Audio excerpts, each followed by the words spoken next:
শুরুতে জানিয়ে দেব স্থায়ী যুদ্ধবিরতি ও গাজা থেকে ইসরায়েলি সৈন্য প্রত্যাহারকে স্বাগত জানাই বলছে হামাস।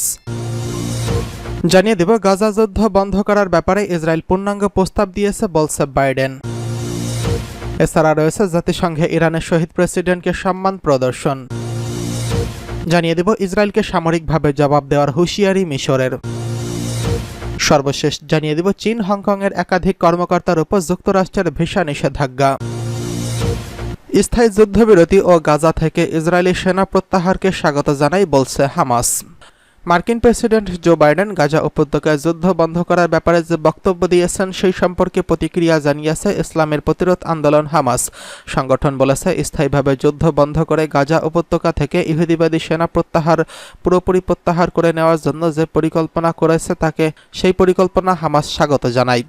জো বাইডেনের বক্তব্য প্রচারিত হওয়ার পর শুক্রবার রাতে হামাস এক বিবৃতিতে আরও জানিয়েছে স্থায়ীভাবে যুদ্ধবিরতি প্রতিষ্ঠা, গাজা উপত্যকা থেকে দখলদার সেনা প্রত্যাহার, উপত্যকার পুনর্নির্মাণ ও বন্দি বিনিময়ের ব্যাপারে মার্কিন প্রেসিডেন্ট জো বাইডেন যে বক্তব্য দিয়েছেন আমরা তাকে ইতিবাচক বলে বিবেচনা করছি।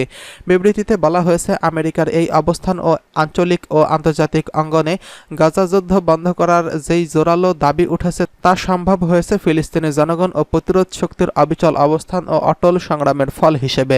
ইহুদিবাদী ইসরায়েল তার প্রতিশ্রুতিতে অটল থাকলে এই সম্পর্কে একটি চুক্তিতে পৌঁছানোর বিষয়টি গভীরভাবে বিবেচনা করা হয়েছে বলে জানিয়েছে হামাস।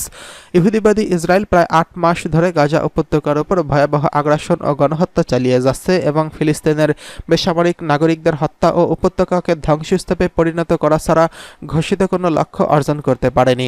পর্যবেক্ষকরা মনে করছেন গাজা যুদ্ধে ইহুদিবাদী ইসরায়েল পরাজিত হয়েছে, কারণ প্রায় 2 দশক ধরে অবরুদ্ধ এই উপত্যকাতে প্রতিরোধ যোদ্ধাদের ধ্বংস করা বা আত্মসমর্পণ বাধ্য করা ছাড়াই এই যুদ্ধ বন্ধ করতে সম্মত হয়েছে তেল আবিব।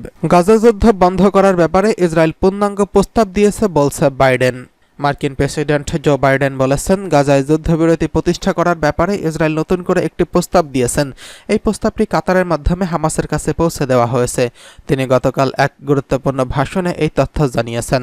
বাইডেন বলেন এই প্রস্তাব বাস্তবায়িত হলে গাজা যুদ্ধের টেকসই সমাপ্তি হবে, সকল পণবন্দী মুক্তি পাবে, ইসরায়েল নিরাপত্তা নিশ্চিত হবে। গাজায় এমন একটি পরিস্থিতি তৈরি হবে যেখানে হামাসের ক্ষমতা থাকবে না এবং রাজনৈতিক সমাধানের পথ প্রশস্ত হবে, যার মাধ্যমে ইসরায়েল ও ফিলিস্তিনিদের জন্য সমানভাবে উন্নতর ভবিষ্যৎ বিনির্মাণের ক্ষেত্র তৈরি হবে। মার্কিন প্রেসিডেন্ট বলেন, আমি জানি ইসরায়েলের ভেতরে কেউ এই পরিকল্পনার বিরোধিতা করবে, কিন্তু তারপরও যুদ্ধ বন্ধ করার জন্য আমরা একটি গুরুত্বপূর্ণ সন্ধিক্ষণে পৌঁছেছি। আমরা এমন একটি সময় উপনীত হয়েছি যখন এই যুদ্ধ বন্ধ করার সময় এসে গেছে যা হামাস শুরু করেছিল। এখন হামাসের উচিত এই প্রস্তাব মেনে নেওয়া।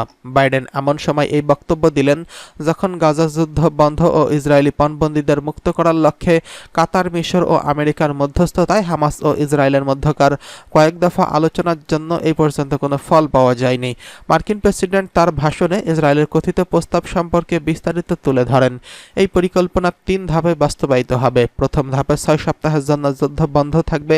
দ্বিতীয় ধাপে ইসরায়েলি সেনাদের গাজায় ঘনবসতি এলাকা থেকে সরে যেতে হবে। এ সময় ইসরায়েলি নারী ও বৃদ্ধ আহত পণবন্দীদের মুক্তির বিনিময়ে শত শত ফিলিস্তিনি বন্দী মুক্তি পাবে। হামাসের হাতে আটক মার্কিন পণবন্দীরা এই পর্যায়ে মুক্তি পাবে বলে তিনি জানিয়েছেন। বাইডেন বলেন, এই পর্যায়ে নিহত ইসরায়েলি পণবন্দীদের একাংশের লাশ ফেরত যাবে। বেসামরিক ফিলিস্তিনিরা উত্তর গাজায় তাদের ঘরবাড়িতে ফিরে যাবেন। গাজায় দৈনিক ত্রাণবাহী 600 ট্রাক প্রবেশ করবে এবং জাতিসংঘের পক্ষ থেকে গাজাবাসীকে লাখ লাখ তাঁবু প্রদান করা হবে। মার্কিন প্রেসিডেন্ট জানান, দ্বিতীয় পর্যায়ে যুদ্ধবিরতি 6 সপ্তাহ স্থায়ী হবে এবং এই পর্যায়ে সকল জীবিত পণবন্দী মুক্তি পাবে। এদিকে জাতিসংঘে ইরানের শহীদ প্রেসিডেন্টকে সম্মান প্রদর্শন। বৃহস্পতিবার নিউ ইয়র্কে জাতিসংঘের সাধারণ পরিষদে ইরানের হেলিকপ্টার দুর্ঘটনায় প্রেসিডেন্ট সৈয়দ ইব্রাহিম রাইসি, পররাষ্ট্রমন্ত্রী হোসেন আমির আবদুল্লাহিয়ান সহ অন্যান্য শহীদদের স্মরণ সভায় অনুষ্ঠিত হয়েছে।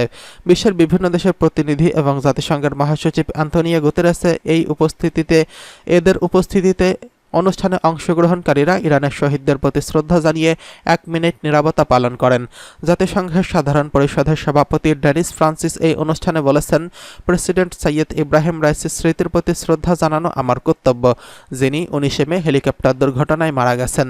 জাতিসংঘের মহাসচিব অ্যান্তোনিও গুতেরেসে ইরানে হেলিকপ্টার দুর্ঘটনায় প্রেসিডেন্ট ও পররাষ্ট্রমন্ত্রী এবং অন্যান্য শহীদদের প্রতি স্মরণ অনুষ্ঠানে বলেছেন, ইব্রাহিম রাইসি দেশ ও অঞ্চলের জন্য অত্যন্ত কঠিন সময় ইরানের নেতৃত্ব দিয়েছেন।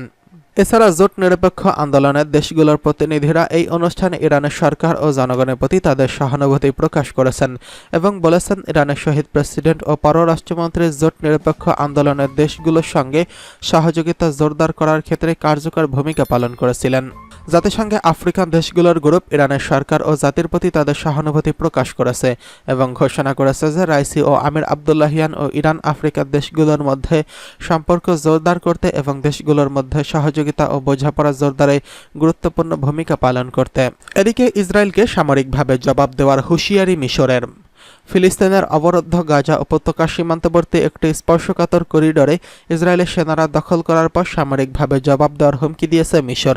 মিশর বলেছে, তারা মনে করে তাদের নিরাপত্তা হুমকির মুখে পড়েছে, তাহলে ইসরায়েলের বিরুদ্ধে সামরিকভাবে জবাব দিতে মোটেই দ্বিধা করবে না। মার্কিন প্রভাবশালী দৈনিক ওয়াল স্ট্রিট জার্নাল জানিয়েছে, ইসরায়েলি সেনাদের দখল করা অঞ্চলটি বাফার জোন হিসেবে পরিচিত। সীমান্তবর্তী করিডোর দখল করার পর তেল আবিব ও কায়রোর মধ্যে সম্পর্কের চূড়ান্ত অবনতি ঘটেছে। এর আগে ইসরায়েলি সামরিক বাহিনী জানিয়েছে, তারা গাজা মিশর সীমান্তে 14 কিলোমিটার দীর্ঘ করিডোরের নিয়ন্ত্রণ নিয়েছেন। গাজায় প্রতিরোধকামী সংগঠনগুলোর বিরুদ্ধে অভিযান চালানোর জন্য তারা এই করিডোরের নিয়ন্ত্রণ নিয়েছে বলে দাবি করা হয়েছে। ইসরায়েলের সামরিক বাহিনীর মুখপাত্র ড্যানিয়েল হাগারি বলেছেন, এই করিডোর হামাসের অক্সিজেন লাইন হিসেবে কাজ করছে, যাকে তারা নিয়মিতভাবে অস্ত্র চালানোর ব্যবহার করে আসছে। ইসরায়েল দাবি করেছে, এই করিডোর হামাসের অন্তত 20টি টানেল রয়েছে, তবে মিশর এই দাবি নাকচ করে দিয়েছে। এদিকে চীন হংকংয়ের একাধিক কর্মকর্তার উপর যুক্তরাষ্ট্রের ভিসা নিষেধাজ্ঞা। চীন ও হংকংয়ের একাধিক কর্মকর্তার উপর নতুন করে ভিসা নিষেধাজ্ঞা আরোপের ঘোষণা দিয়েছে যুক্তরাষ্ট্র। স্থানীয় সময় শুক্রবার 31 মে এই ঘোষণা দেন যুক্তরাষ্ট্রের পররাষ্ট্র দপ্তরের মুখপাত্র ম্যাথিউ মিলার। হংকংয়ের গণতন্ত্রপন্থী 14 কর্মীকে দোষী সাব্যস্ত করে আদালতের রায়ের ঘটনায় উদ্বেগ প্রকাশ করে এই ভিসা নিষেধাজ্ঞা দিল যুক্তরাষ্ট্র। আদালতের রায়ে ওই 14 জন কর্মী রাজনৈতিক প্রতিহিংসার শিকার বলে দাবি করেছে ওয়াশিংটন। শুক্রবার এক বিবৃতিতে ম্যাথিউ মিলার বলেন, হংকংয়ের গণতন্ত্রপন্থী সংগঠকদের বিরুদ্ধে জাতীয় নিরাপত্তার আইনের অধীনে ঘোষিত অন্যায্য রায় নিয়ে যুক্তরাষ্ট্র গভীরভাবে উদ্বিগ্ন। বিবাদীরা রাজনৈতিকভাবে উদ্দেশ্য প্রণোদিত বিচারের শিকার হয়েছেন। রাজনৈতিক কর্মকাণ্ডে শান্তিপূর্ণভাবে অংশগ্রহণের কারণে তাদের কারাগারে পাঠানো হয়েছিল, অথচ হংকংয়ের আইনের আওতায় তাদের এই ধরনের কর্মকাণ্ড করার অধিকার রয়েছে। এরপর ম্যাথিউ মিলার বলেন, এই রায়ের মাধ্যমে জাতীয় নিরাপত্তা আইন বাস্তবায়নের জন্য দায়ী চীন ও হংকংয়ের কর্মকর্তাদের উপর নতুন ভিসা নিষেধাজ্ঞা দিচ্ছে যুক্তরাষ্ট্র। উল্লেখ্য, হংকংয়ের উচ্চ আদালত গত বৃহস্পতিবার জাতীয় নিরাপত্তা আইনের অধীনে গণতন্ত্রপন্থী ওই 14 কর্মীকে দোষী সাব্যস্ত করেন। ওই দিনই ঐতিহাসিক ওই নাশকতার মামলার রায়ে 2 জনকে খালাস দেওয়া হয়েছে।